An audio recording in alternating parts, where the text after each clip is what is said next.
Welcome to the Grappling Grappling Rewind Podcast. Welcome to this week on the Grappling Rewind Podcast. In this week's show, we have a massive show. We are going to recap a ton of events that's happened this weekend. This is probably one of the busiest weekends that we've had this year for events, for the sheer number of events we're going to talk about this week. We had EBI Absolutes, EBI 20, the basically return of the Absolutes for EBI. We had finishers, Halloween Havoc on Flow. We had BJJ Stars 9. We had Twisted Church, which was a $10,000 event, ADCC rules. We also had 1FC, had Kade Ruotolo match that we're going to talk about. Medusa, the all-women's EBI took place this weekend. And we had... that's it. We had Toro. No, and we had Toro. And we had Toro. And we had Fight to Win. We're not going to get a chance to cover as much of those. Just we had 3 different brackets, or actually 5 different bracketed events this weekend. Yes. So we're going to focus mostly on EBI 20 and on BJJ Stars, and we'll talk about kind of why here in a minute. But as always in the show, I'm your host, Maine, the co-host. Miranda. How you doing, Miranda? Pretty good. How are you? Doing well. I just realized, as we did the pre-show for a little bit here, but I realized the enormity of all of the event. It was a big-ass weekend. Yeah, it was a fun weekend. Every downtime I had this weekend was either coaching, cornering, watching jiu-jitsu, or talking to you and taking notes on matches we were watching or training. Yeah. It was a good week. Before we get into all the recaps, let's talk about a little bit of news. Starting off with not really jiu-jitsu, but Kody Steel, longtime standout in jiu-jitsu, has taken another win via second round rear naked choke. I think it's his third fight or fourth fight. I always either his third or his fourth. Which was amateur, which was pro. Oh, true. I don't know that. I think it's his 4th or 5th pro fight. I could be wrong about that, but takes another win. I don't think he's gone to decision yet. I Fury, think he's been almost first round. I think this is the This is the first time he's went into the second round. I could be wrong, but again, keep an eye out for Kody Steel. If you're not absolutely a guy that's on the rapid rise, his jiu-jitsu is always looked phenomenal, and making that transition over to MMA. Again, expect continued big things from Kody Steel. This is his second win pro. Really? Yeah. Okay. Well, I'm wrong about that then. So if what's it called? If Topology is correct. Topology is usually pretty good about that. Yeah, but they only have him as 1-0, but they don't have the results from this weekend. Yeah, because usually they're a day or two behind on that. So, moving on, we also have the undercard and the main card announced for the new Who's Number 1. We're not quite sure if this card is going to remain the same. We have Pedro Mourinho taking on Giancarlo Bodoni, and because Bodoni actually gets injured in EBI, and this match only being 3 weeks away, I'm not actually certain if this will still be the main event for that, because this will be for the light heavyweight title that Pedro Mourinho currently has. That is a dope matchup. I can't wait for that. Bodoni coming off a good performance here at EBI, and then, prior to that, 88 kilogram champion at ADCC. This is definitely the match I want to see for light heavyweight. Yeah, it's going to be a fun match. Hopefully Bodoni has the ability to take this match. Yeah, it's a rib injury that he had in EBI in his first round. He won the round, but then he pulled out later. So, again, 3 weeks for ribs. It really just depends on how bad the rib injury is. I've never had any problems with my ribs, so I can't tell you anything. It's not great. I had one 6 months ago. Heard it's freaking horrible. It's not the best. Yeah, so again, it's horrible. Wish him the best. Hope he's back out. I would love to see this main event be made, because this is a super fun matchup. But that was just announced and that's on the broadcast for Flow Grappling today.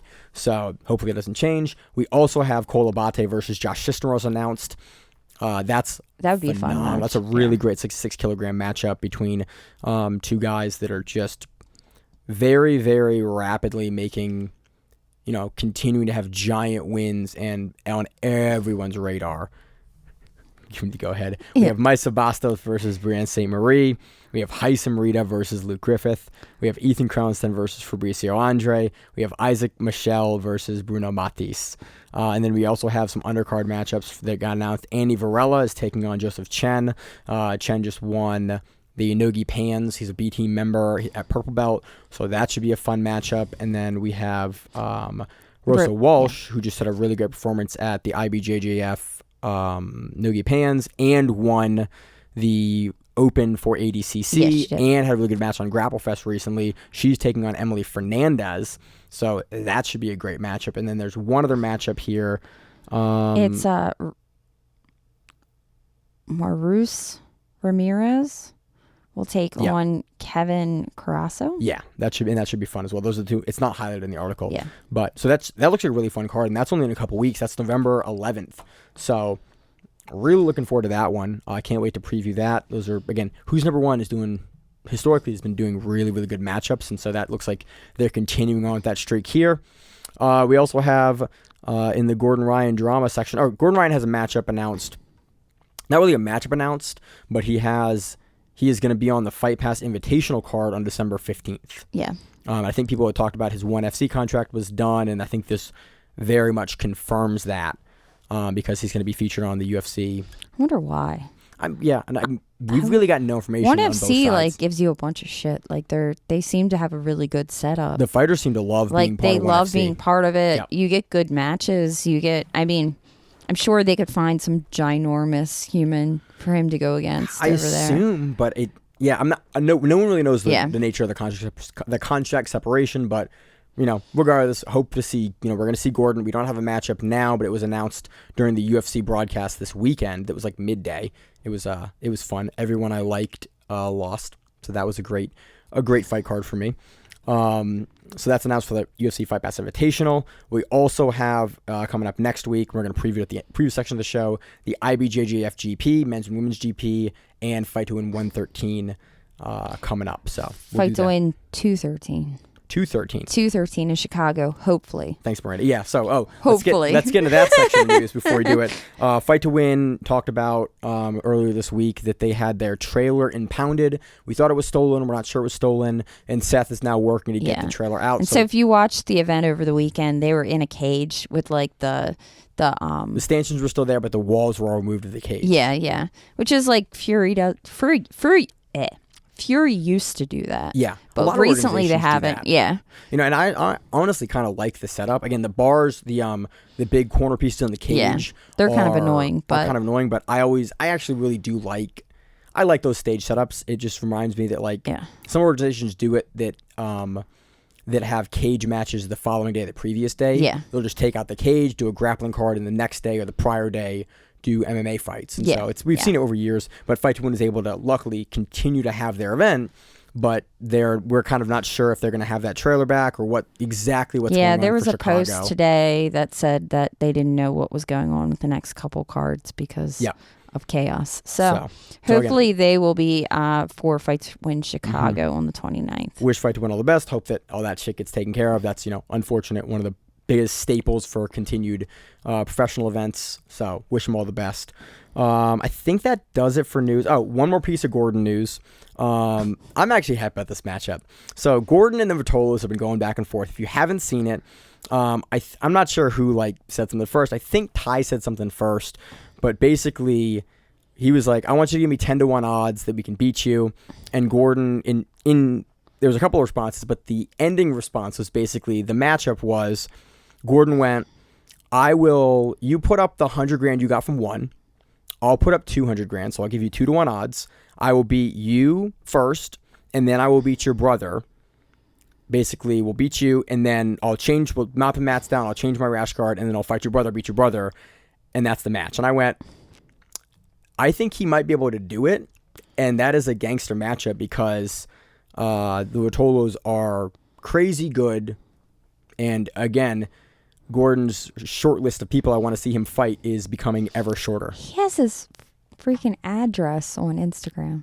He has his address? Gordon Ryan does. That's gangster. That's unfortunate. Yeah. Hopefully he takes that down.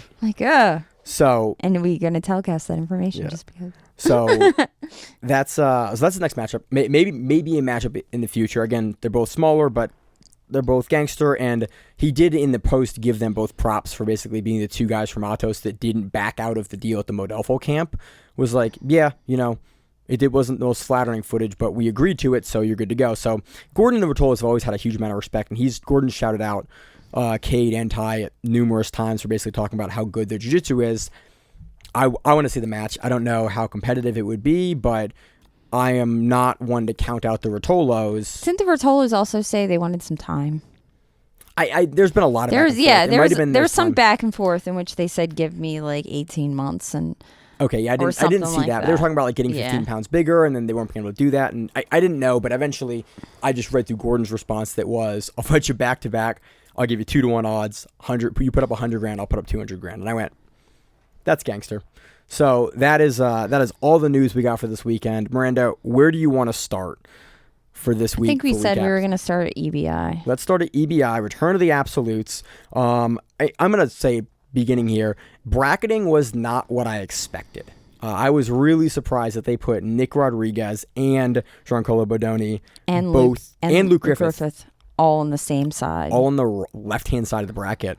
And then you had Kyle Bame, you had Dan Martinez, Porfirio, and Shangoli, and Souza as the strong seeds on the right side of the bracket. And I thought it was very weird you put both your ADCC medalist and an ADCC champion on the same side of the bracket. Again, opposite quadrants on the same side, but still like meeting at latest the semifinals. The other thing is you have Griffith and Bodoni too. If they both won both their matches, they're going against each other. Yeah, it's BT. Right? It's New Wave versus New Wave. It was like you would think you would way split them up at least, and that's historically how they've done it. So it was an interesting way to do it. I wasn't the biggest fan. It ends up not really mattering because of Bodoni's injury. And then some people, once they got it, they lost in the bracket, they came back for super fights. Yeah. Which was an interesting thing to do because, like, I guess they had some that said to be determined. Yeah, and people dropped out. And people dropped off. So if you lost your match, you could, like, come in. So that winds up being a thing later on. But, so I also had to go to sleep for this because it was 12:30 and they were running another special match and they hadn't started the semifinals yet. Yeah, it was and a it was very Sunday, long so this was event. last night. Yeah. That was too late for me. I watched the semifinals and the finals this morning, but man, it was rough. In conjunction with some of the commentary and some of the broadcast issues that were on the show, but we'll talk about that at the end. Let's start at the beginning here. We had round one. We had Nicky Rod taking on the Argentinian qualifier and ending it in reverse triangle. Nicky Rod in this like entire event showed that like he knows jiu-jitsu now. Yeah. And I think that threw a lot of people off. It kind of threw me off too because we've known his body lock passing is getting better. We saw him like play very well in ADCC, but we've seen him do that before. We've seen him kind of track passing. Like the ADCC 2019 and ADCC 2022 were kind of shades of the same guy, with 2022 being much improved, but still very much looking like a slide-by wrestler with like some very good back control and some better and much better passing. Nicky Rod opened up and showed us like, I can play off my back, I can go for arm bars, I can do triangles. This was shades of a guy that we really haven't seen before, and I was extremely impressed. Again, finishing the first match by reverse triangle. Yeah, didn't have that on my card that I thought Nicky Rod would. That's not something that I would expect out of really most people. And he even goes for it in a later match as well. And I'm curious to see how much of, like, if that's something that we're going to start seeing him go for more from the top. Yeah. He looked very controlled in it. I was impressed.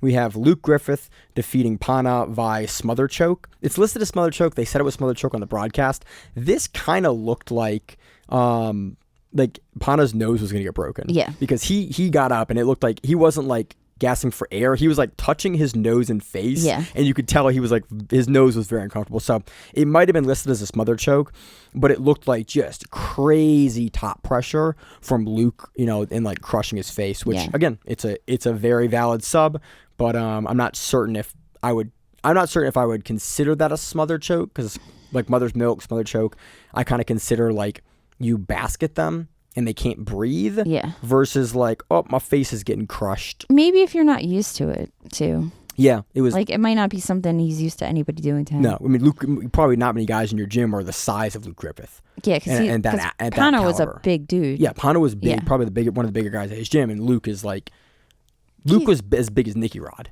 and that's like, unusual. We had Kilmer take a win over Cole, and then we had Kyle Bame. Kote.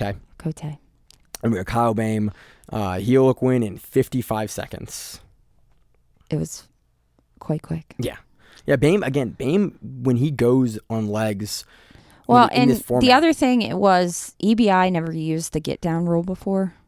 It's relatively new. Not? Yeah, they at some point they said that they initially didn't adopt the get down rule and that it was new because it was always a combat jiu-jitsu thing. Oh, was it combat jiu-jitsu? I thought it originated at the last EBI and got carried over. It might have returned to the last EBI, but this was the first one I actually paid attention to it because in some matches you would get Medusa definitely had a lot of it happen too, but yeah, because Medusa was running EBI style events when men's EBI wasn't happening. Yeah, but when you if the get down rule goes into effect, one of you gets to be in butterfly with double unders, and the other person is on top. That's a problem. Give me that. That's a problem position. if you have somebody that is good with double unders and butterfly. You give someone like Kyle Bame that position. Yeah, absolutely. But I think he pulled. Truthfully. Yeah, Bame historically pulls a lot. They did use that rule to the advantage a few times. Mm-hmm. And Souza gets an inside heel hook after a bunch of sub attempts, and then Pat Shangoli. People are polarized by Pat Shangoli this weekend in a big way. We watch a lot of pro events. I actually didn't talk to you on the pre-show. Pat ripped this on Vieira. He ripped it with with abandon, which again, at a pro event, I don't have a problem with that. Yeah, it was reminiscent of the Grippo. Yeah. Of the Grippo situation. The Grippo situation at Emerald City, but you're at a pro event with $50,000 on the line with professional level competitors that all get where you're doing. Shangoli, let's go. I'm just saying you can only grip so many heel hooks in competitions this way before somebody rips the shit out of your leg. Somebody's going to take one of his feet off or his head. Something's coming off. People are not going to extend you maybe the courtesy that... No, especially if they know you're going to do that. That means they're... Because we saw Shangoli rip a bunch of stuff in the qualifier. Yeah. And again, that's what he does. And if you're competing at a professional level, I don't have a problem with someone taking a sub quickly to injury in the sport we do. But it's not in the gym. But no, it's coming back at you. Yeah, and that's kind of the question. So a lot of people were kind of... I think we kind of stand firmly in that you're in a pro event for thousands of dollars. For that kind of money, definitely you're gonna rip shit. But there's also there's no rule in place that's you have to go a certain speed for a sub. No, because you can't police that, and so as a result, there's no rule against it. And if there's no rule against it, that means you can do it, and it's okay. So it's a lot of people. I think a lot of the hobbyist community really saw that and went, "Whoa!" And we all kind of went, "Yeah, that's what happens at pro events." Yeah, especially if you're getting what is it? It's $50,000 total. It's $50,000 total if you submit everyone inside regulation. Yeah. Which this was an inside regulation win. This was basically a sub for $10,000. Yeah. This is a $10,000 sub or something like that. Which, I mean, for $10,000, you're gonna. Most tournaments. What's gonna happen? It's gonna happen. Yeah, most tournaments are $10,000. Not like the potential of $50,000. Yeah. It's a lot of money on the line. So again, we kind of stand on the same thing that it was. Yeah, it's unfortunate. If there's an injury for Vieira, but at this level. Subs that fast happen. I'm just curious. I'm curious with Shangoli's competition experience being a 16-year-old moving into the adult ranks and, doing very well against adults for the past couple of years now. Yeah. When he moves into more of the heavyweight adults at a higher level, if that speed will come back to him. Yeah. So, let's see. We also had Porfirio taking a win over Dan Martinez by a straight ankle lock. Interesting decision for Martinez to continue to chase the back here. Yeah. And Porfirio kind of gets it belly down. Yeah, it was while defending the back take. It was definitely a weird spot. I mean... So, first round was exciting. Second round, we had Nicky Rod versus Luke Griffith. This one goes to overtime. Again, I was impressed with Luke in the regulation, kind of hunting the legs for Nicky Rod. Again, he comes from that new wave team. You know that if there's a place where Rodriguez is going to have a problem, it's going to be in the leg locks. Yeah. Gordon got him, Kynan got him. Very few guys can submit him with anything else but that. Yeah. But Nicky Rod does a great job of getting out. And then in overtime, man, did Nick Rodriguez look strong. He did. Every overtime we saw him in, they say go, and he just power turns out of guys, and nobody can hold him. And I was just really, it was what we kind of had thought about in the pre-show. or sorry, in the preview of last week of like, I don't know who's going to be able to hold him in back control like that. Not a lot of guys can hold him in back control. I mean, he has a really wide, big back anyway. Yeah. Like reaching to get around. over his shoulders. Getting over him is... It was wild to watch. And then this is where, again, Nicky Rod shows way more jiu-jitsu. He goes from the back position. As Luke Griffith goes to spin out, he transitions beautifully to the arm and finishes like an outside Americana arm lock from the bottom. Like, I did not, I said it in one of the Reddit threads. Yeah. I did not have Nicky Rod by armbar on my bingo card out of a transition from naked choke. Like, that is not, it is not a sub that we see Nicky Rod go for. But hey, it worked. Frequency, especially a guy like Luke Griffith. And I think it was almost like your Juju Katami armbar. It was similar. It wasn't exactly that way, but it came over that way. But it was fall off the back. Yeah. You see Nicky Rod do a really good job of collecting the shoulders, keeping his legs up high, like really kind of crunched in like a much smaller man, and then rolling out and just ripping the arm. And it was crazy good technique. And there was a discussion, I think, on commentary online of if this is the same arm that Griffith had got injured at Pans. Yeah. And I actually didn't go back and check. I'm thinking about that now. know. I heard the same thing, but I'm not sure if it was or not. But yeah, crazy again. Nicky Rod by armbar in overtime from the back. Yeah, that's an interesting one. Mm-hmm. Nicky Rod's getting good. Two-time silver medals ADCC. I'm a fan of Nicky Rod. And then this is when we learned that Bodoni was going to be out due to the rib injury. We found out later, it was kind of speculated it was rib injury on the broadcast. Then later we found out that he had injured, and Bodoni posted that he had injured his rib. They brought Baker back, which was who he went against in the first round. Yep. Baker was actually supposed to be slated to go in for a super fight, but they said, no, you're not doing a super fight. You're in this. You're back in the bracket. And they told him that, like, I think 5 seconds before he actually had the match. It was like, they basically mentioned him like, oh yeah, he just found out about this. They just told him. Just like we found out, and then he found out, and then you found out, and then he's walking out now. Yeah. But Baker, props to him, he wins. Yeah. And against Kimmler, which was a much larger dude. Yeah. That was a fun match, and it's kind of a cool story because Baker they talked about kind of his story, and this is where I think commentary did a really good job. Is they talked about his story of like he got second place in the qualifier, he got second place here, and then he has these opportunities to come back, and then is able to come back over Kimmler, and then we see him, later in the semifinals versus Nicky Rod. So it was a really cool comeback story for Baker, and then being able to get the sub over Kimmler was cool. We had Kyle Bame getting an inverted heel hook over Souza, and then Andre Porfirio gets basically. He's versus Pat Shangoli. Yeah. And Pat Shangoli has some really good entries to the heel hooks, but Andre Porfirio goes, yeah, man, I know what you're going to do, and I know what I have to avoid. I'm just not going to let you take my legs off and play this to overtime. Yeah, and pretty much. He does a really good job doing that. And then it comes down to a very, very close overtime for ride time. And then Porfirio is able to take it. Pat Shangoli gets his purple belt on the stage. I was really confused on the broadcast. I thought he had won when that had happened. I thought like Souza had won, and then they were giving him his purple belt, so I thought he had won, and that was hard to understand on the broadcast when it was happening. You meant Portfolio not Souza. You thought Porfirio had won. Yeah, no. Yeah, I thought Porfirio won. Because it got confusing because they had to figure out ride time, so they didn't tell anybody anything, and then Chris... his dad. His dad shows up with a purple belt and like throws a purple belt at him. So which then is it's cool. like, but it was slightly confusing on what the hell was going on. He's winning a purple belt. While losing the match. It was interesting. Again, I think obviously. He was excited. That's fine. Yeah. But it just got confusing. But Porfirio played that exactly like you want to play versus a super dangerous young leg locker with nothing to lose. Yeah. And gets a very, very close overtime win. Round 3, we had Nick Rodriguez taking on Austin Baker and finishes. It's a triangle with a bicep slicer. Yeah, I couldn't exactly tell what this was. Yeah, I thought it was a triangle armbar. You know when you get a triangle and then you're like, the triangle isn't working, I'm going to armbar the crap out of you. Right. That's what I thought it was. But then they kept on saying it was a bicep slicer. But I think he got his arm stuck. I think he went to get out of the triangle and he got his arm stuck in it.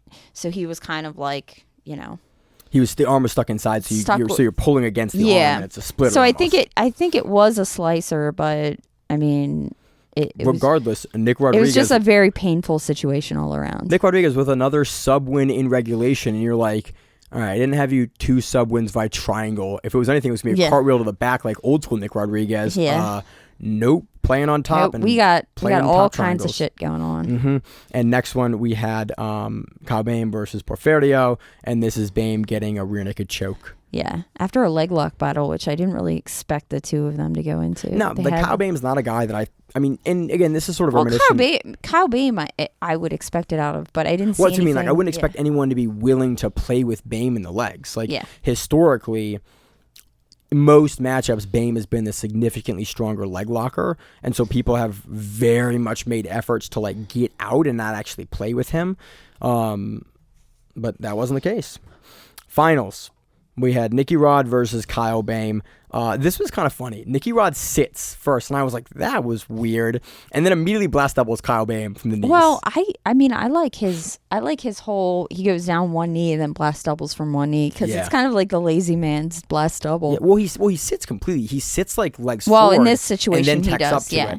In this, but in the past, he normally puts one knee down. Yeah. Which was something he had to probably not do at ADCC. Yeah, because you put one knee down, it's a guard pull. Yeah.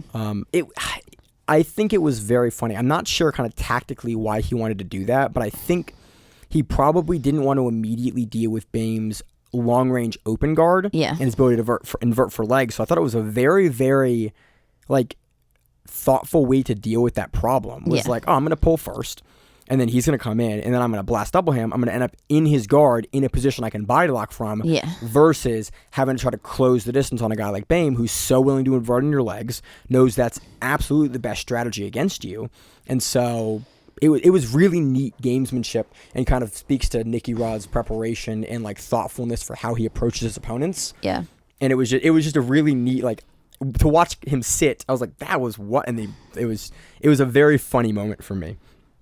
And then we see Nicky Rod just fucking body lock passing. Yeah.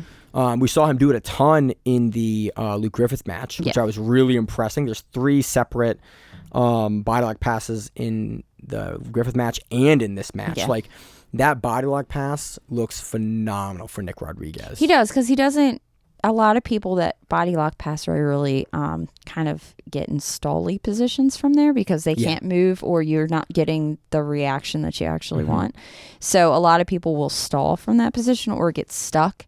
And he has definitely found ways to get around that. Like, he knows the answer to, if you start pushing on his shoulders, if you start pushing on his head, if you grab his arms, if you overhook, if you underhook, you know. He's really, really good at getting a low waist on that. And then just like... He's also super athletic.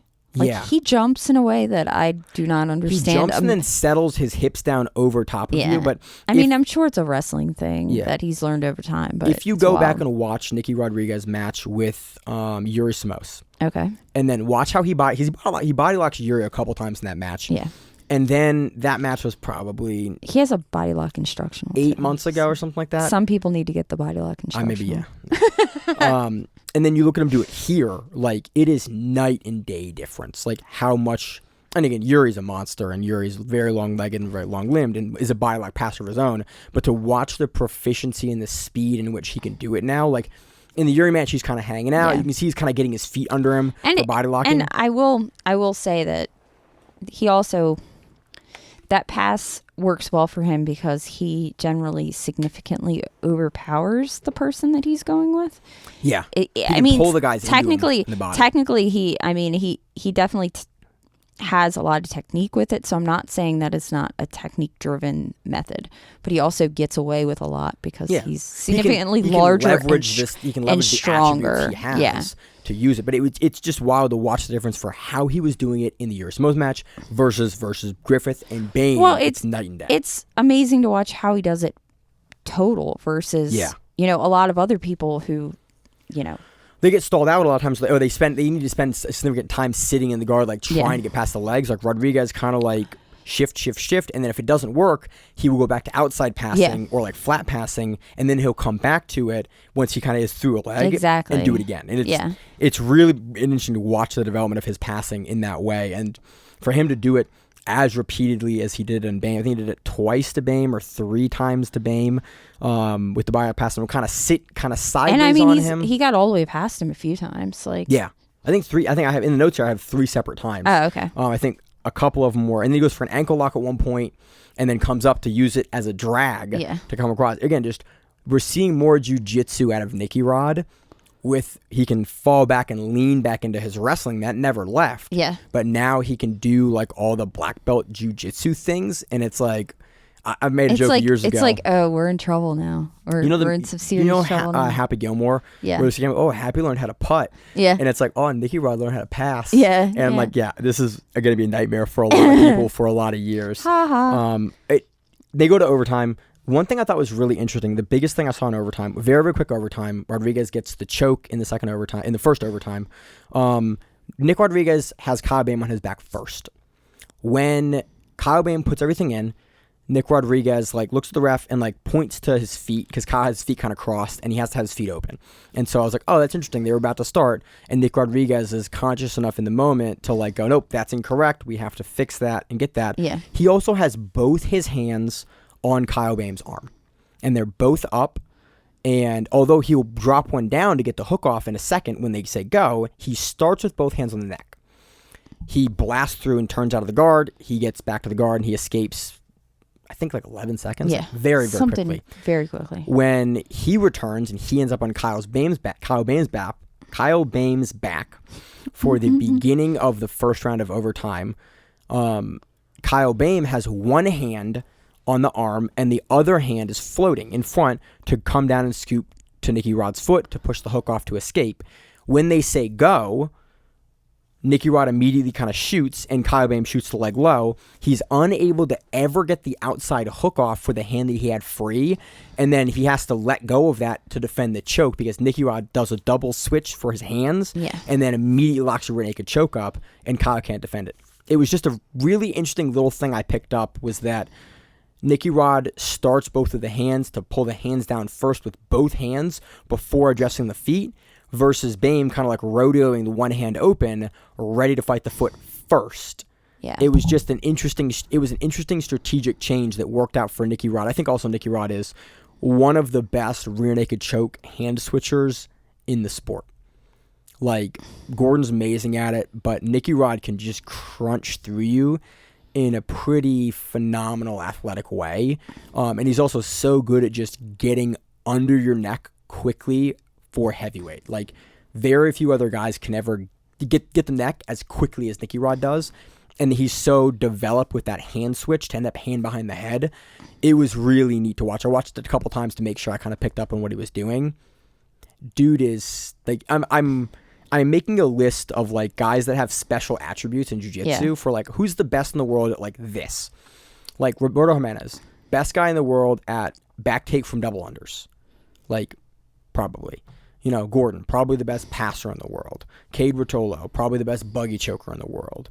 Nick Rodriguez, probably the best switch rear naked choker in the world. And it's just interesting to kind of add to that list in these moments. Something I found really interesting. Nicky Rod wins $25,000, and commentary screams into the mic to cap off a weekend of screaming into the mic. Yeah, pretty much.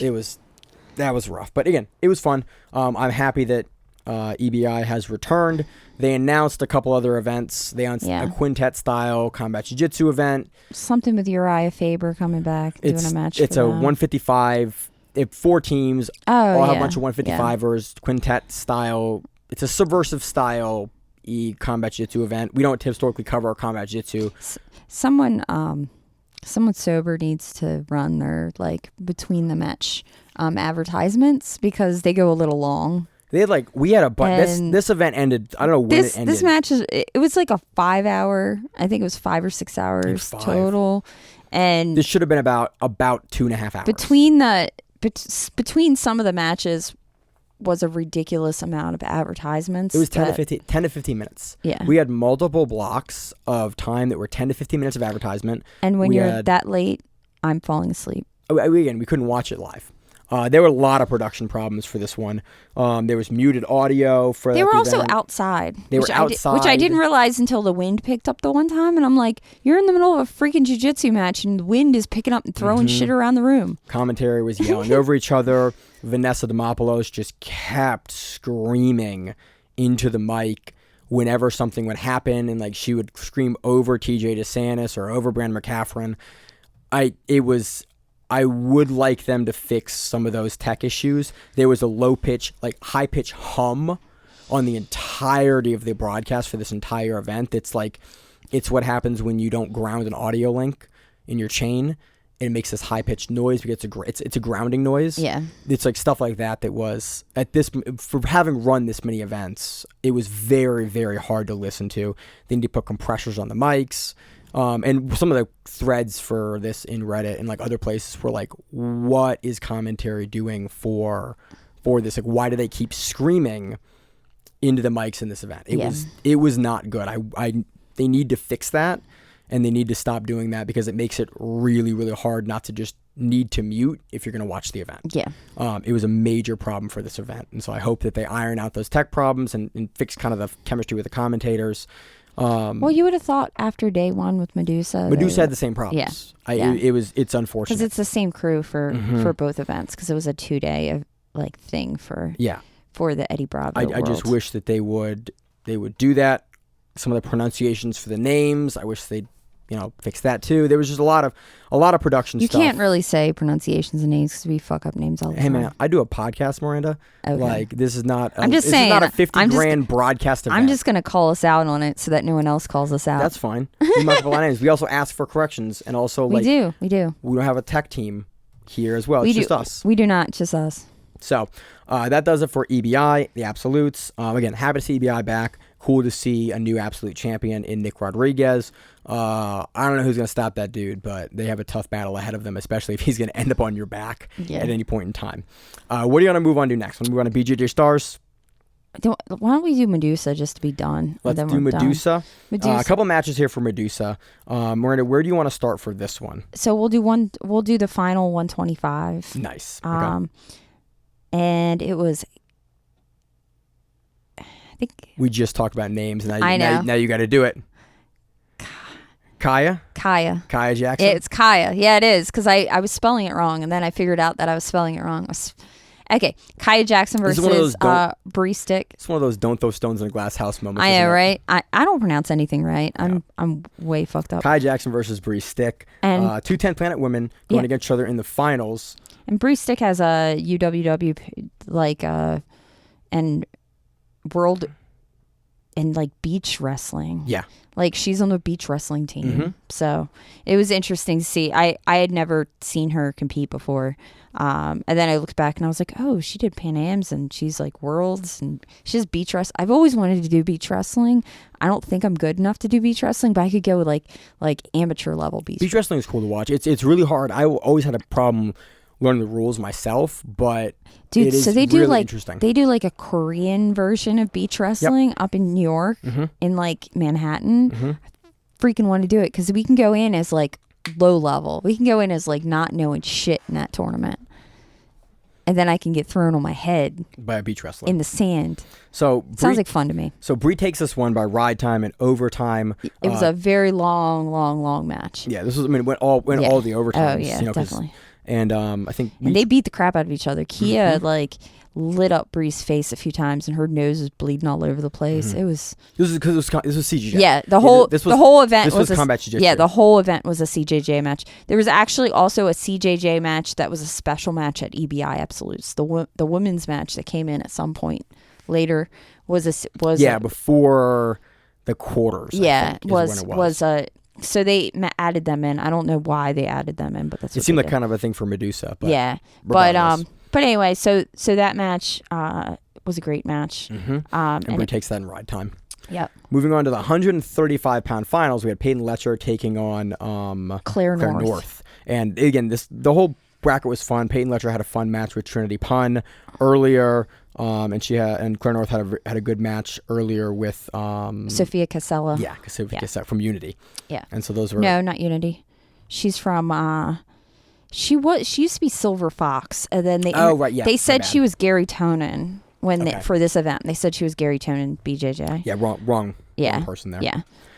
So Claire finishes this. This was a fun match. Claire was on the offensive for very quickly off the beginning, and Claire finishes a really interesting Kimura from the guard where she loops her leg over the head and then goes for like a variation of a Kimura sweep with the head pressure there. Yeah. To loop over and then is able to get the Kimura. We saw a bunch. We saw, I think, 4 or 5 Kimuras finished on Medusa. Yeah. And I was talking with you and with Rachel, my wife, about what kind of technically, is there a reason that we see so many more Kimuras finished in the women events versus in the men's events? And Rachel was we were kind of talking about it. I was like, is it a strength thing? Because a lot of times the guys can power through in the front, but because of the shoulders and the muscles in the shoulders aren't as developed in the women's matches. So we're not as strong as the men. So that's why you're not as strong as the men. So that's why you're Kimura. That's why we're getting Kimura. Maybe that was not mine. Did you see the picture of Claire North? What she looks like? Yeah, very strong. Like holy hell. Mm-hmm. Anyway, like I was like, oh wow. It was just interesting. There's very few techniques that are like kind of gender or sex like at the higher levels. But I don't see Kimura. Like I can't think of the last time I watched a female Kimura, another female like. But we saw 4 or 5 of them on this event alone. True. It was just an interesting kind of dichotomy between we saw way less footlocks for the women. Yeah, which was weird. And we saw way more footlocks for the men. But it's combat jiu-jitsu, so if you're in footlocks, you're getting your face teed off on. on. Yeah, well, the 35 wasn't combat jiu-jitsu. Yeah, it was. It was all combat. Oh, okay. The whole thing was combat jiu-jitsu. Yeah. Every match was combat jiu-jitsu. So it was just a really interesting. They just some of the women just chose not to strike. Yeah, and that's historically how it's always kind of happened.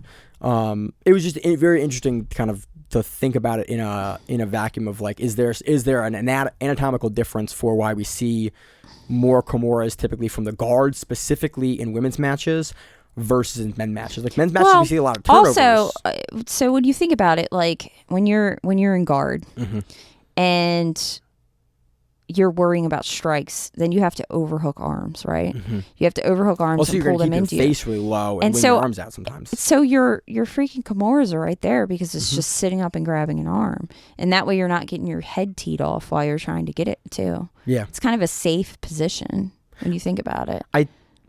Are you sure this was combat jiu-jitsu for 35ers? I thought it was. I think the whole Medusa card was combat jiu-jitsu. I thought the 25ers were combat jiu-jitsu, and I thought the 35ers were not. We keep saying that. I'm Googling it. Okay, I'm but Googling. That's what I thought. Again, it was just an interesting kind of thing I noticed this weekend is that we saw a lot of Kimuras from the guard, and we didn't see. It's not a technique historically we see in the men's divisions. Yeah, it was just an interesting thing that I picked up on.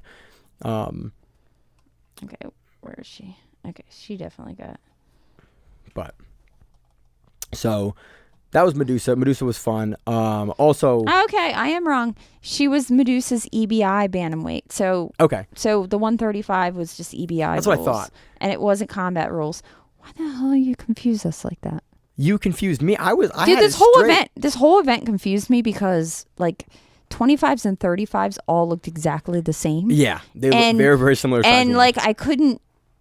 I don't know. It was very difficult for me to keep track of Typically, everybody. It's also why you run events with pretty significantly different weight classes. If you're going to run 2 brackets at the same time, you run like a 55er and like a light heavyweight, so that you're not getting confused in the spectator. Yeah, because the other confusing thing was then Kaya Jackson came on, and did not look like a 25er. She looked more like a 45er. And it was like, I was completely baffled on what size people were. Because then you have Trinity Pun and you have Sophia Casella in 35. Yeah. And they're both like 120, maybe 115, 120. Historically 25ers. Like they're smaller. Yep.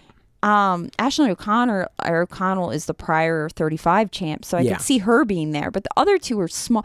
It just, it seemed really bizarre. It's a little confusing when you have 2 weight classes, two brackets for a weight class apart with a lot of women that play between both weight classes that we've seen in both types of rule set. I don't know. So, I got confused. I thought everybody could slap each other. They could not. Yeah. So that was Medusa. We also had Jess. Give me her last name. Delboni. Yeah, Jessica Delboni hit a really cool over-under knee bar. Yeah. At one point. After losing the entire match. After losing the majority of the match, and then hits a really neat dog bar. Yeah, from and the she's top in the last 30 seconds. She's an Invicta, right? Invicta champ. I think so. Yeah, that's correct Invicta. as well. And that was for a belt, correct? No, that was. I believe that was in one of the brackets. That was okay. Wasn't it? I got confused. Yeah, this. I don't know.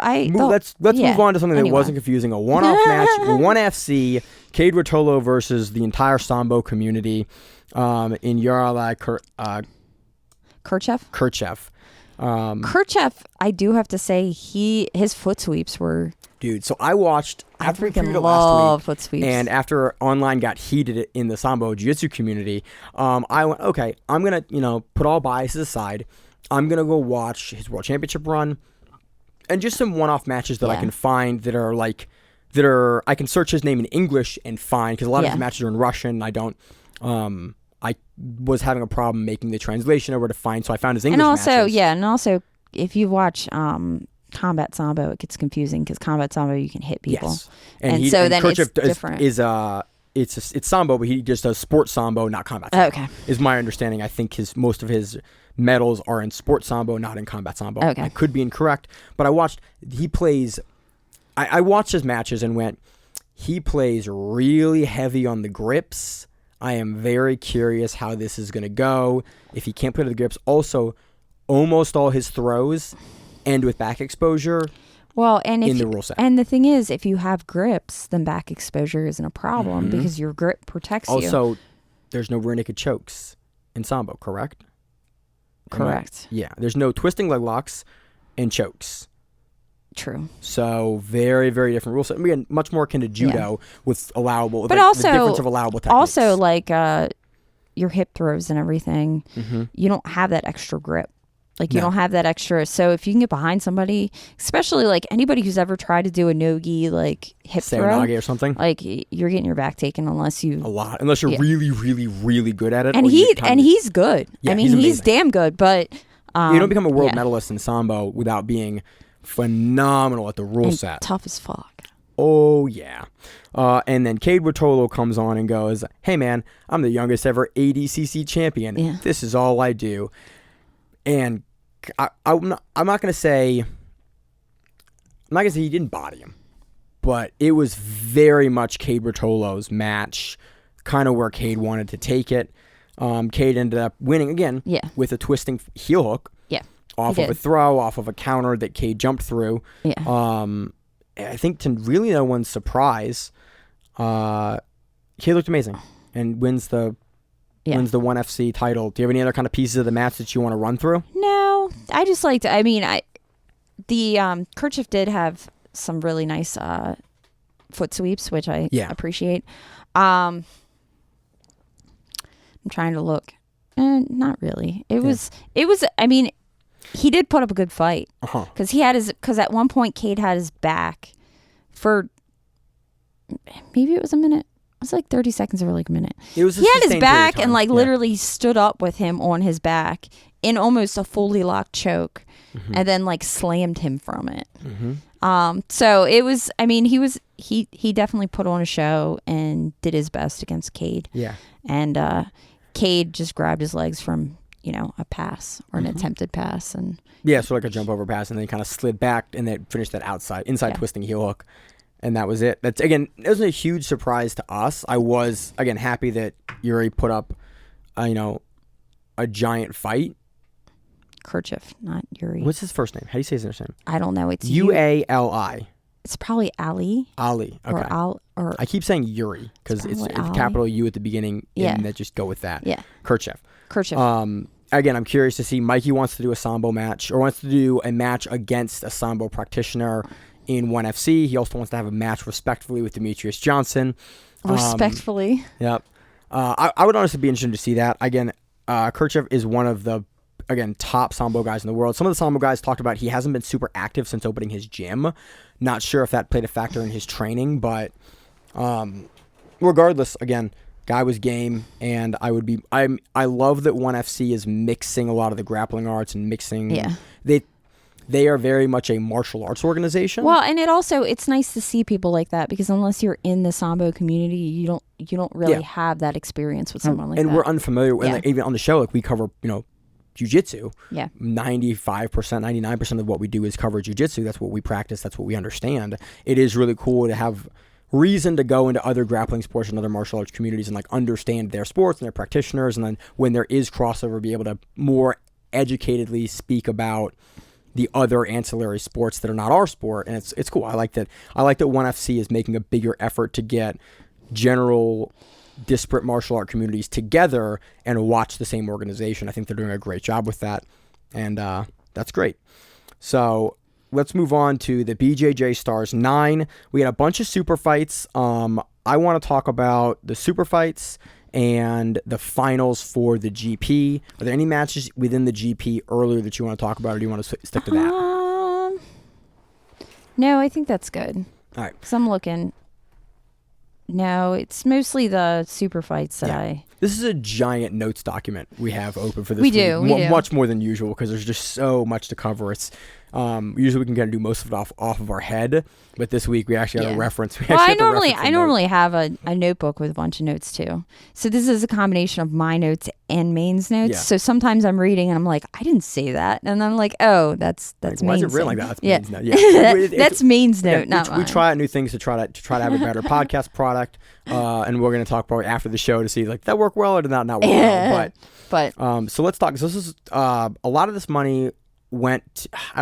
This was a benefit for Leandro Lo in part. I think. But it was in Portuguese. That portion of the telecast was in Portuguese. His mom came out. She cried. They gave her some kind of award. And then when the American commentators came on, they had said that a certain portion of the money was going to the Leandro Lo Institute. Yeah. They never said anything really specific, so I don't know if they knew or if they were just kind of saying what they wanted to say. Mm-hmm. American Commentator is cool. I wish that Flow would have, for events like this where there is Portuguese speakers, I wish that they would have a Portuguese speaker on staff. If there is going to be large kind of pieces where there's interviews, the interviews, you don't like. They're in Portuguese. Yeah, with the questions and the answers from the athletes are in Portuguese, and so you're kind of looking and I'm like, my Portuguese, I know a couple of phrases. Yeah, I know enough. Words. I know enough to know how to compete, and that's about it. Yeah, how to say hello to your ref. Yeah, I know how to say hello to my ref. I know what he's saying to me, jiu-jitsu wise. Yeah, and I know a little bit if I can tell, like if they're talking shit. Curse words. Yeah. I know if they're talking shit, or if like a ref is asking another ref about something, I can kind of get a gist, but that's about the extent of my Portuguese. Yeah. I do not, when they start talking to people. The interview, I was completely the interviews, I was lost. gone. I was looking at the bottom for subtitles. I was like, maybe they're going to be subtitles, and there wasn't. Yeah, I looked for subtitles, no subtitles. So, where do you want to start here with this? There were a bunch of good matches. Do you want to do super fights first? Let's do super fights first, and let's talk about the lightweight final GP between Mateus Gabriel and Meyram Alves.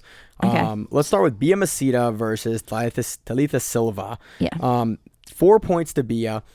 Bia's a gangster. Hits 2 takedowns here, and the final takedown I thought was really interesting because the freaking blast double from hell. Because there's one thing Bia Macedo, if you turn your head away from her, she shoots. And it was that Silva chick. We've seen it time and time again. And it was like that. You're getting up from being like they're moving you to another part of the mat or something, and it's just like that.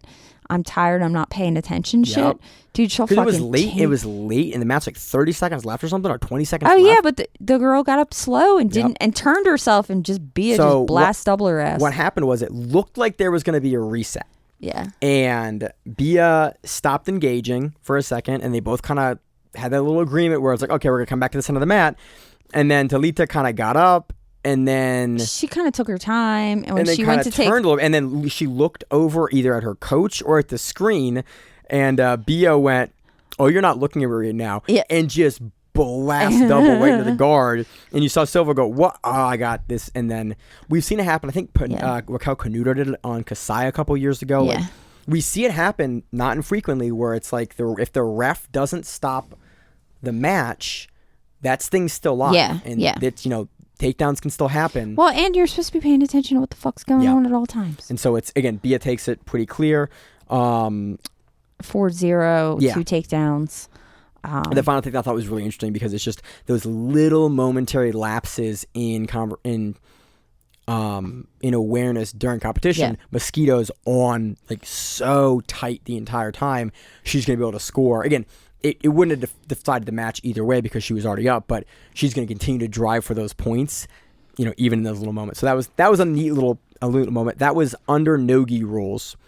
Under ADCC rules. BJJ Stars, I love that they're having more big athletes compete under the ADCC rules. The promoter, I'm blanking on the promoter's name for BJJ Stars. But they're choosing over IBJJF rules or ADCC rules. For the GP, it was under IBJJF rules. Some of the no-gi matches, the Samuel Nagai match was IBJJF rules. Yeah. I do like that we are seeing more events. Twisted Church this weekend and BJJ Stars both did no-gi did ADCC rules for the no-gi matches. And I appreciate that we're seeing more organizations go, hey, the biggest no-gi organization in the world, most prestigious, uses these rules. We are also going to use these rules. I like that shift because a couple of years ago, the only time that we ever saw ADCC rules was at trials and at the World Championships. Yeah.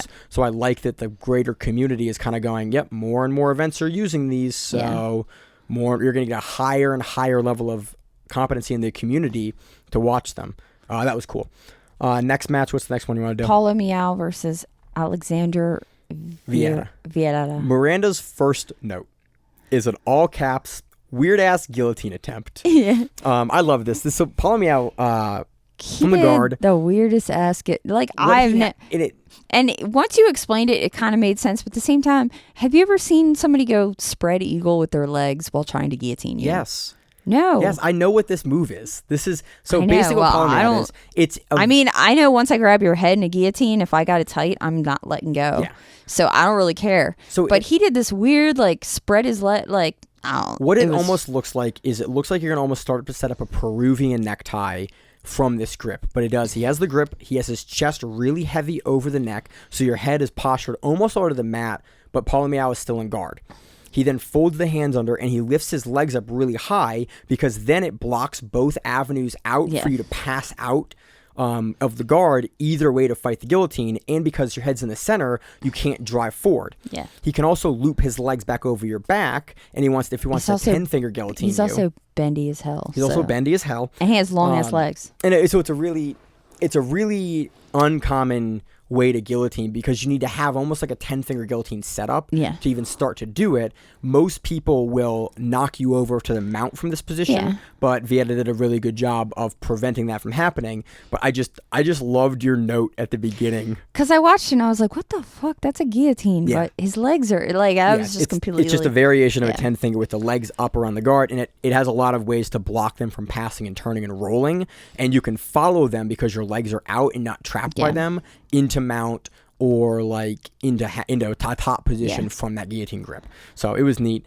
We then saw Paulo Miao hunt the legs. Yeah. And we've seen him fight legs before, but I think since making that trip, he is Dream Art. He is Dream Art. He's their main instructor. But we saw him make that transition, spend a lot of time with Grippo in Hoboken and his brother in Hoboken. Yeah. At Quarantine. At Quarantine.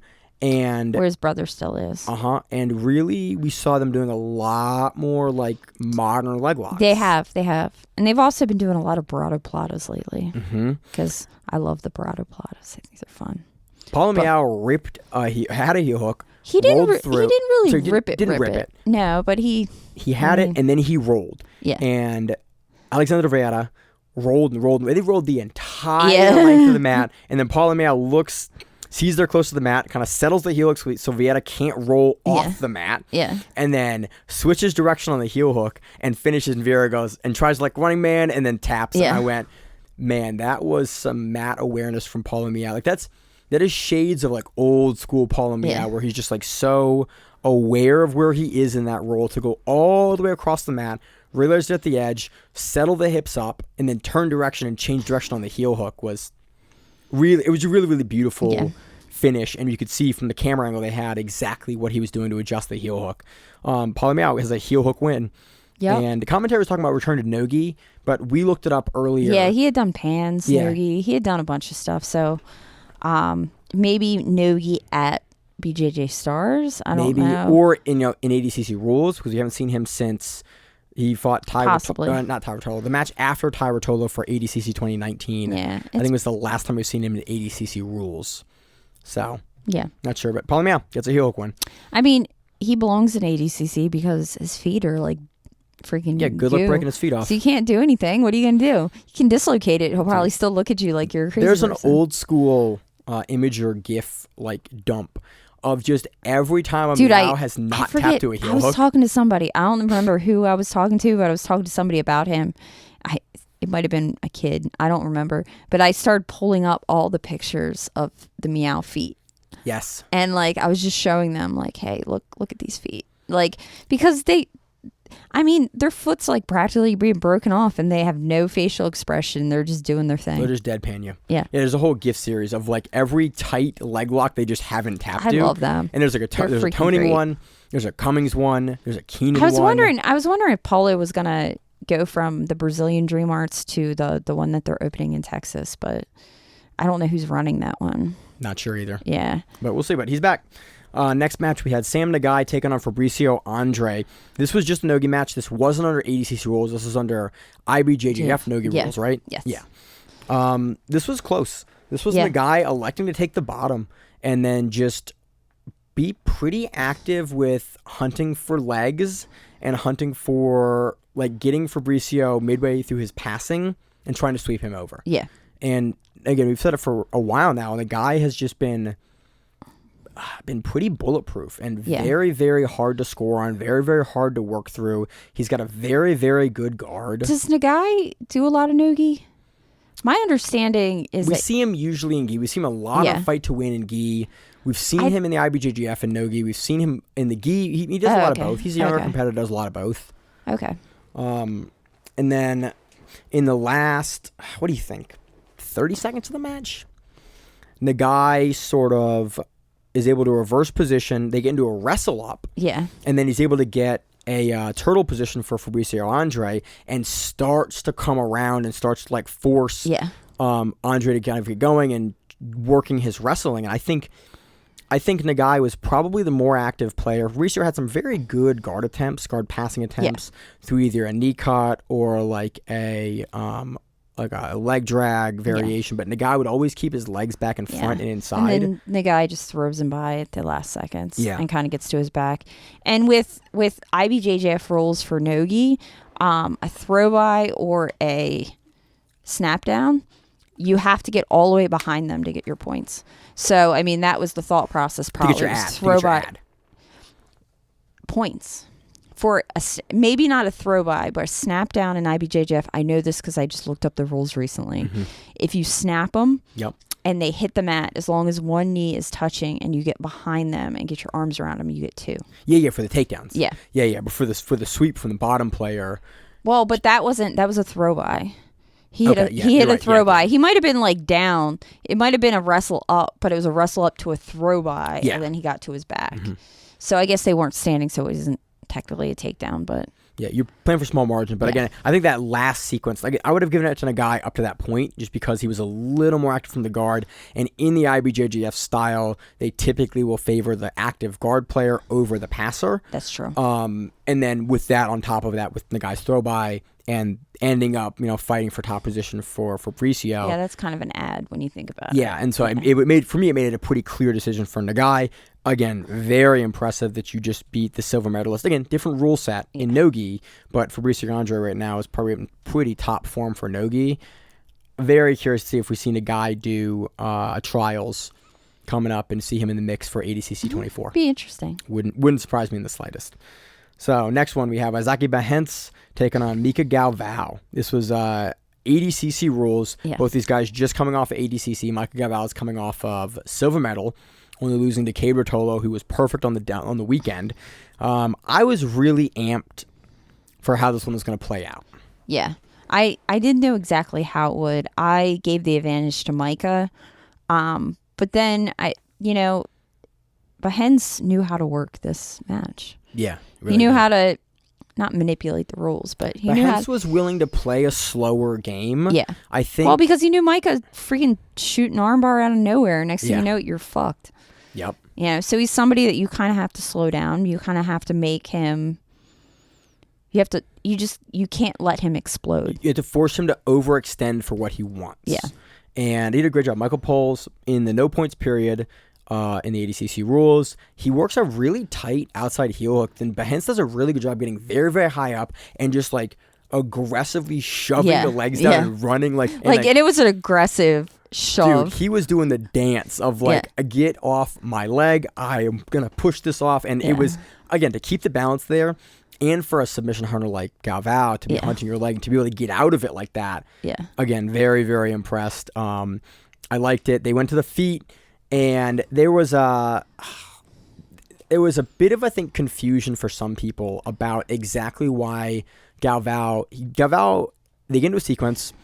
Galvao goes down on a front headlock and then sits into it and is given a -1 for the pull. Yeah. Because it was seen as a guard pull from a neutral position. Because there was no neutral position because Bahens had his head. Right. He had a front headlock. Mm-hmm. So he would have had to let go of the front headlock. They would have had to wait 3 seconds in turtle, and then he could have sat. Yeah. But because he had his head. Clear, it was a pull, but it wasn't a takedown. It was a pull off of forward pressure. Yeah. Which you can score it. There's a reason it was scored that way. Initially, when watching it, I was curious why they didn't give Bahens the 2. But once it was explained on commentary, okay, that makes sense. He was given a negative for that. But regardless, it would have been a scoring sequence for Bahens. And Bahens played it like really, really well.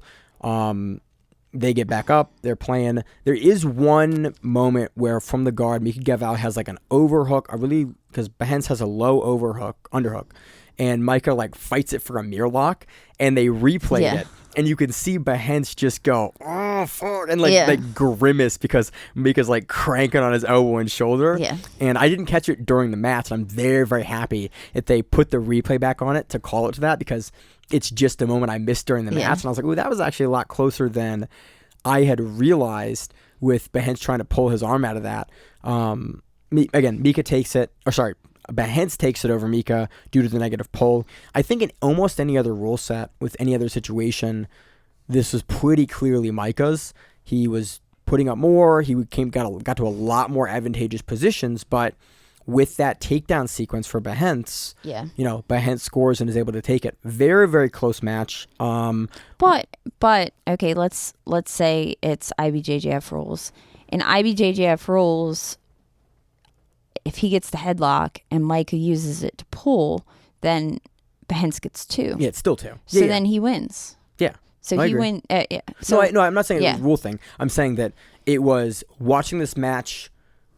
The majority of the match, I had Micah winning, aside from that one offensive action kind of mistake. But I'm saying, like Micah in any kind of point format, Bahens wins. That. Yeah. But if you go into, let's say you go into like a no. Like a no advantage and no negative for the pull. Yeah, then this is very, very close decision. Well, because you have the mirror lock and you have the heel hook that are both the only real subs that happen. It was a good match. Again, I was a big fan. Again, I will never miss a Mika Gavao match, and Bahens is up there with guys that I love to see compete. So he gets it done. All right, let's move on. This was a gi match between Meyram Alves and Mateus Gabriel. The entire bracket was a gi bracket. And I love gi Brazilian events because they get excited. They get excited and they come out and they're dancing and when there's music. And then when people like if like the ref calls something bad, like you can hear it. The crowd freaks out. Yeah. I think we all have a talk and we go, look, no more gi events in America. We just do no gi because we don't have a good time with it. Yeah. And our crowd isn't excited. We're like boring as fuck. The Brazilians love that They have a great time and I love watching them have a great time. Like they get that one. It's okay. But it was I just loved like the energy every time it would come out, because like they'd have their music, they'd walk in, they'd be dancing to the music, and it was like, everyone in this arena is having a great time watching this, and I'm having a great time watching them have a great time. Well, and I mean all of the Brazil events for gi. I mean, there are fights. There are people jumping into the crowd. There's all kinds of shit going on. Herber Santos might fight a guy. Yeah, he might jump off the stage. He might jump off the stage and fight the Pena brothers. You never know what the fuck's going on. Yeah. But it seems like a fun time. We had, is it Meyram? Meyram is how I say his name. I also say it very quickly, so you can't tell if I'm mispronouncing it. Alves. That's a pull behind. So Alves from Dream Arts versus Mateus Gabriel. Yes. From Checkmate. Mm-hmm. Mateus had the Leandro Lo head on the back of his gi. Yeah, the very large like spray painted. Yeah, picture. I said it. Yeah, it looked like a boardwalk tee. It looked like in the same kind of like art style that you have for like a boardwalk tee in like a beach town. It was Leandro Lo, and it was Legend Ever Die, and I thought it was like a really. I think everyone in the event paid huge tribute to Leandro. I think a couple people had Leandro stuff on their gis. Like, it's really cool again to see the community come together. And it was kind of funny. It was kind of funny when Mateus was playing guard, and you just see Leandro Lo's face staring at you. You can't see the body on the gi. Yeah. You just saw Leandro Lo's like face, almost kind of cartoonized head, like staring at you. And I was like, man, I miss Leandro. He was always a good time. Beautiful sweeps here from Mateus Gabriel. Mateus Gabriel, again, I think former world champion, one of the best like spider guard and like standing sweepers of standing opponents. Yeah, and I mean, that's kind of his jam, to pull, even take an advantage or lose an advantage by pulling.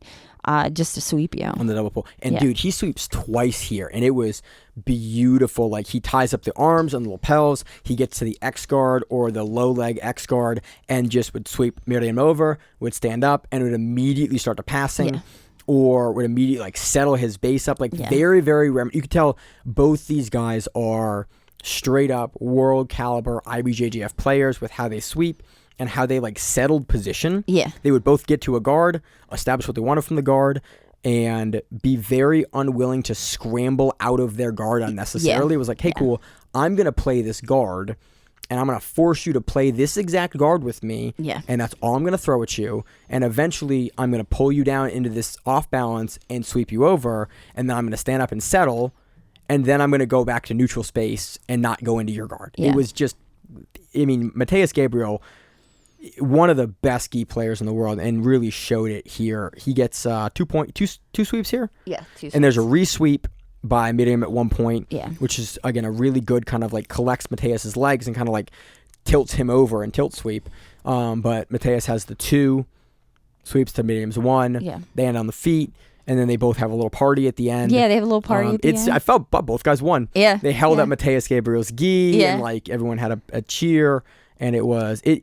And then everybody cried a little bit. Yeah. It was a really great moment. But it's all in Portuguese, so we don't I don't really understand what happened. Yeah. But we assume it's about Leandro Lo. That's my assumption. They seem to be having a great time, and we saw some great jiu-jitsu. And even all they need is somebody to bring them drinks, to run out with drinks. Then it was fun. They did have somebody come out dancing with like a large candy bar at one point. Did they? I didn't really understand what happened there. Yeah. Man, I like big stuff like that. Like 1FC is a good one for the ramen noodle. Yes, cup of noodle. The cup of noodle just show up out of nowhere, and you're like, there's the cup of noodle. Ryzen does that. Yeah. Oh, Ryzen, that's who does it. Yeah. But it was great. Again, there were some other great matches in the earlier rounds. Again, very, very similar. Like very, very good IBJJF guard play. A little slower than I would have liked, but still like phenomenal players. The whole thing was a great event. Yeah, it was fun to watch. I mean, besides the fact that I couldn't understand what was going on half the time, it was still a very fun event. I wish that Flow would have something. I don't ever want to see this event is in commercial break again. You need to have something else that goes in the middle of those slots during those times, because it makes it really hard to watch. Let me talk to Flo for a second. Flo, stop interrupting our matches and showing advertisements. Yeah. Put the freaking advertisements where they belong. In the commercial break. Like I want to see another Not Buick ad or that a I Little can't Caesars see. ad. First of all, your scoreboard for BJJ Stars is the smallest scoreboard I've ever seen in my entire life. I watched that on a 65-inch TV. You can't and freaking I read couldn't it. Read so the names. you can't see that. You can barely see the screen, and then you go and you make it like a double screen because you have to do an advertisement for like freaking Little Caesars or whatever the fuck they're advertising for. You can't see shit. So why don't you take that ad and you put it into the actual ad space? Yeah. Between matches, there's going to be a break. Exactly. Like, hey, run that ad 15 times in a row. I'm not going to be happy about it. No, but I'm going to be happier about it there than I am during the content I'm paying for because now I can't even see what I'm watching, and it just pisses me off. So, yeah, I wish that they would fix some stuff like that. Yeah. And I wish that they would have other B-roll content to play. I think they do it sometimes just to piss people off. Yeah. You can't, there's no other reason. So that does it for BJJ Stars. It was fun. Do you want to talk about finishers? Want to talk about Twisted Church? Or want to talk about... We'll go finishers, and then we'll do the rest of them in a row. Awesome. Because the rest of them, we have a little bit, but not a lot.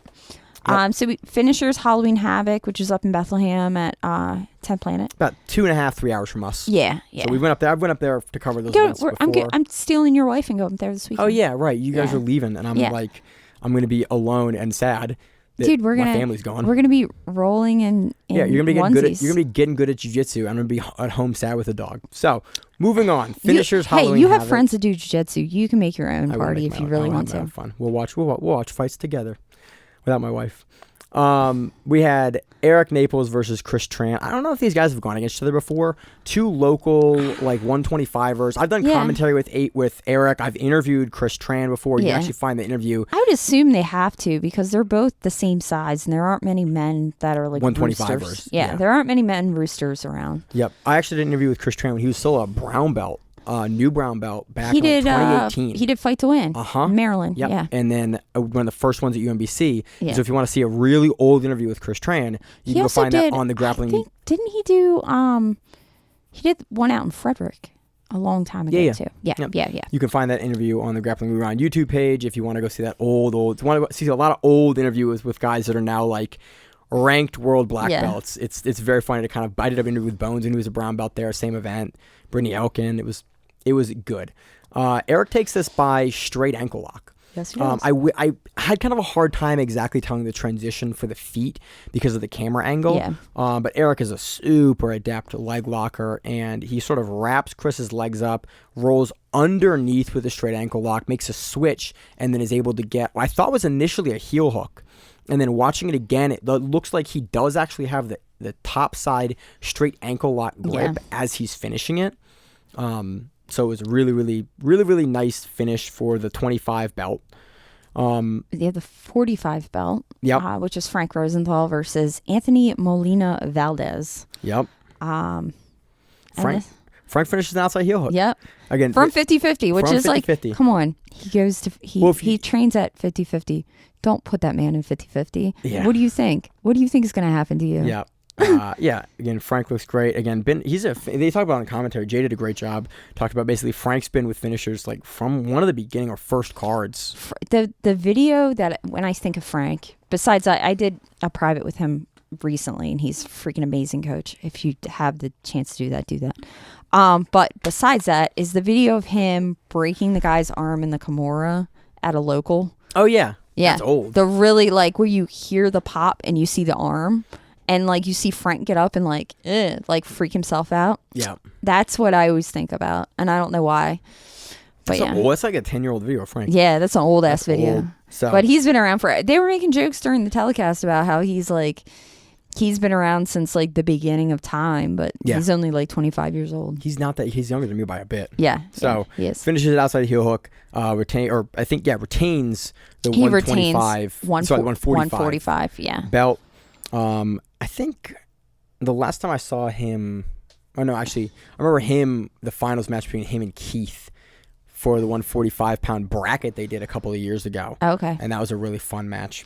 He's a staple on finishers for a long time. Yeah, I'm trying to think who he took out the last. He's been champ for a bit. Yeah, he's been but champ I forget for exactly a couple who of he's years, won against. I think. Yeah. Since he's moved to 50-50. Yeah. I think. That's which has correct. been a little bit of time. Yeah. 115 pound, we had Alex Wynn taking on Chelsea Mappa. Yeah, Alex wins by a face crank from the back. It's a pretty nasty ass face crank, let me tell you. And this was, a back and forth match. Mm-hmm. In regulation.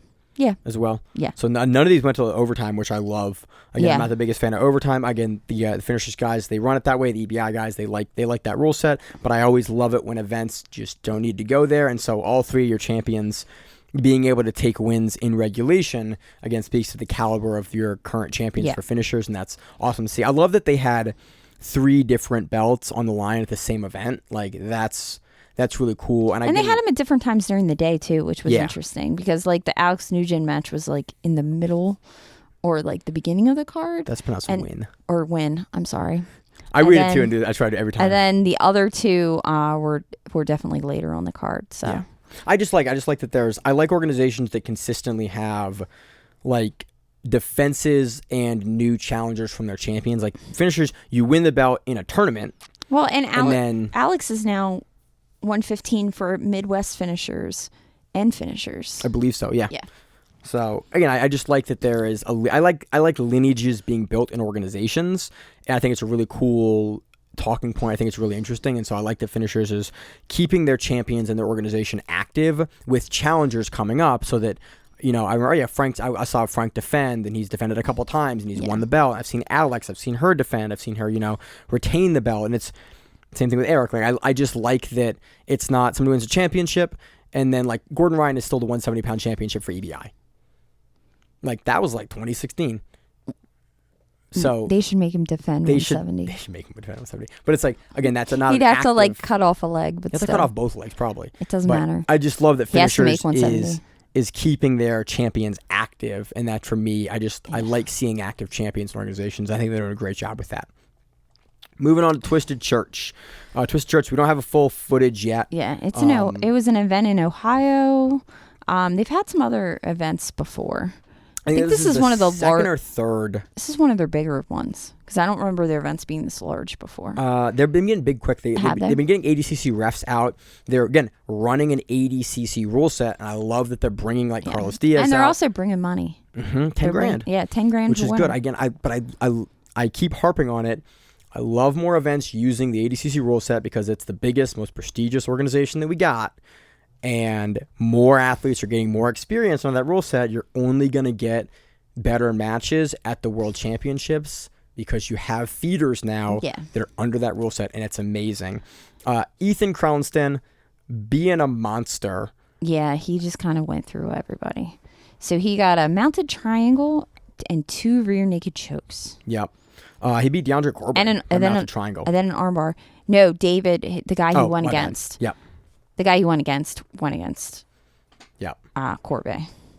But yeah, crazy that Cronston is just, again, I'm super happy that he didn't get his arm busted and by... what blew my mind was the guy who went against David, I don't know how to pronounce that last name, Stolescu, was the silver medalist at the Oceanic Trials. He trains out of Australia. Yeah. To Ohio. Could you imagine going from Australia to Ohio? It's a trip. They're making that trip. I've done it once. It's what, Ohio? Australia. I have too. I went as a kid. Yeah, I went as like a 16-year-old. So Cronston looks crazy good. He almost comes from behind in the last match. He has to kind of pull out a heel hook at the end, and that was... He won by armbar. Maybe that was an earlier match. Yeah. I haven't pulled all the footage yet for Twisted Church. Yeah. Ethan takes $10,000. Ethan wins by armbar over David Stolescu. And then also this weekend we had Toro Cup 22. It's also on Flow. That's on Flow. They had a female black belt main event for that. That's really cool. They also do a bunch of charity work in North Carolina. That's what Toro Cup is for, so it's a great organization. Yeah, and they have they're really good at getting a lot of like local talent from the area and putting them on their cards. I was on a card a long time ago. We know some other friends that have been on cards.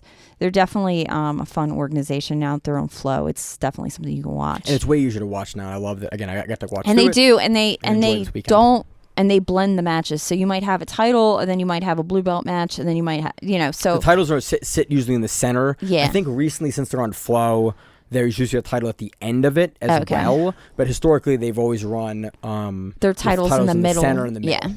So, and then Fight to Win 2212 Minneapolis also was on Flow this weekend, and I was in that cage setup. So again, very happy that they were able to run that event. And we'll cover Fight to Win in more depth next week. So yeah, that's about it. It was a big. I think this is the biggest week of events that we've had in. Yeah, it was a very lot long of shit going on. So next week, what do we got next week? We have Fight to Win 213. 213 next week in Chicago if it happens. Yep, if it happens, and then we also have the Grand Prix. Yeah, we have the IBJJF GP next week. So the IBJJF GP, if I can actually find it, there we go. IBJJF GP. I think it's people have changed. I think this is the current. Okay. I think this is the current yeah, one from it says October the 21st. Yeah. We have a men's medium heavy GP. We have Zaki Behance, Rolando Jr., Andre Porfirio, and Manuel Hebamar. And we have a women's lightweight GP. We have Ana Rodriguez, Maisa Bastos, Luisa Montero, and Gianna Maya.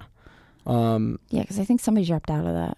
Yeah. Oh, what's it called was in it? Fionn was in it. Initially, I think she was. Yeah. Yeah. So, very, very curious.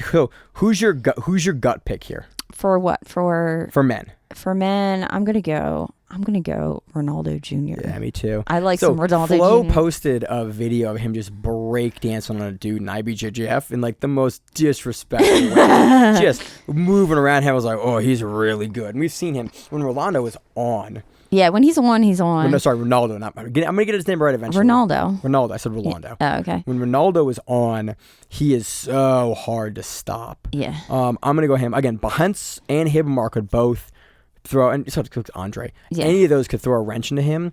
But I think if Junior is on, he's so hard to stop. I know he does have some wins and losses to these guys in the bracket. My number 2 would be Behance. I go Behance after Junior. Yeah, especially after beating Michael Gavel. Yeah. Again, it was a no-gi match, but he's just so strong. We know again he can beat Michael Gavel. He knows how to use the rules for his favor.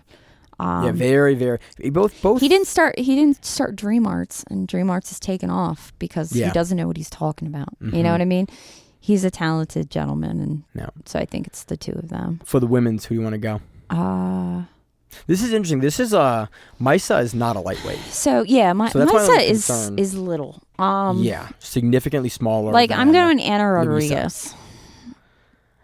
I kind of want to go on Ana Rodriguez as well in this. Luisa Montero is always in the mix. I think Maisa can absolutely take it in the gi. I'm just curious, being as undersized. We saw her undersized at ADCC. She did very well versus Bia. I'm just in the gi. I think that evens it up a little bit for her. Yeah. But I'm still just curious, as not a lightweight coming into a lightweight bracket, how much is that size going to play a factor? Kind of like it historically has. And I think so gi can work for you or against you, because I think also as a smaller person with larger people in the gi, they can also chuck the living crap out of you. Right, but we know Bastos is going to sit. Yeah, he's probably going to play a lapel game there, and then work off of that. But I think Ana Rodriguez is a good pick there. So that will be next week. There's also probably going to be some other super fights as well. We have Tynan Dauper's on the card, Felipe Andrews on the card, taking on Roosevelt Souza. That should be really fun. I think. That'll be a very, very fun match. And we also have Jonathan Alves versus Mateus Luna on that card as well. So it'll be fun. It'll be a fun event. So we'll talk about that next week. I think that does it.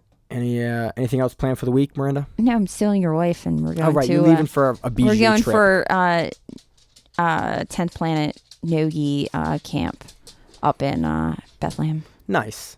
So. I'm going to be sad and then, hang out my house and do jiu-jitsu. Just, You'll survive. I will survive. So, all right. As always on the show, I'm your host, Mange, my co-host, Miranda. And we have the Grappling Round. Stay on the mat. What it is, stay safe.